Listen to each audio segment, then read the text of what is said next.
முன்னாள் முதல்வர் கலைஞர் கருணாநிதியின் 102வது பிறந்தநாள் விழா கொண்டாடப்பட்டது. அமைச்சர் மெய்யநாதன், எம்பி, எம்எல்ஏக்கள் பங்கேற்றனர். மயிலாடுதுறை மாவட்டத்தில் முன்னாள் முதல்வர் கலைஞர் மு. கருணாநிதியின் 102வது பிறந்தநாள் விழா திமுகவினரால் பல்வேறு இடங்களில் கொண்டாடப்பட்டது.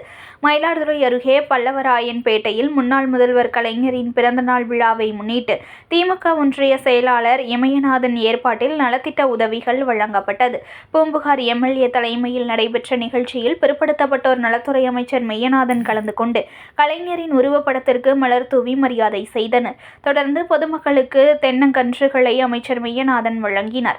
மயிலாடுதுறை கிட்டப்பா அங்காடி முன்பு திமுக நகர்மன்ற தலைவர் செல்வராஜ் தலைமையில் நடைபெற்ற நிகழ்ச்சியில் அமைச்சர் மெய்யநாதன், காங்கிரஸ் எம்பி சுதா, எம்எல்ஏக்கள் நிவேதா முருகன், ராஜ்குமார் கலந்து கொண்டு பொதுமக்களுக்கு உணவு மற்றும் தென்னங்கன்றுகள் வழங்கினர்.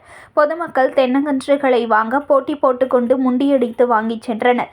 இதேபோல் மங்கைநல்லூர் கடைவீதியில் குத்தாலம் கிழக்கு ஒன்றிய செயலாளர் மங்கை சங்கர் ஏற்பாட்டில் கலைஞர் பிறந்தநாள் விழா கொண்டாடப்பட்டது. இந்நிகழ்ச்சியில் கலைஞரின் உருவப்படத்திற்கு மலர் தூவி பட்டாசு வெடித்து பொதுமக்களுக்கு இனிப்புகள் வழங்கி கொண்டாடினர். செய்திகளை உடனுக்குடன் தெரிந்து கொள்ள லைக் பண்ணுங்க, ஷேர் பண்ணுங்க, சப்ஸ்கிரைப் பண்ணுங்க, மறக்காம கமெண்ட் பண்ணுங்க.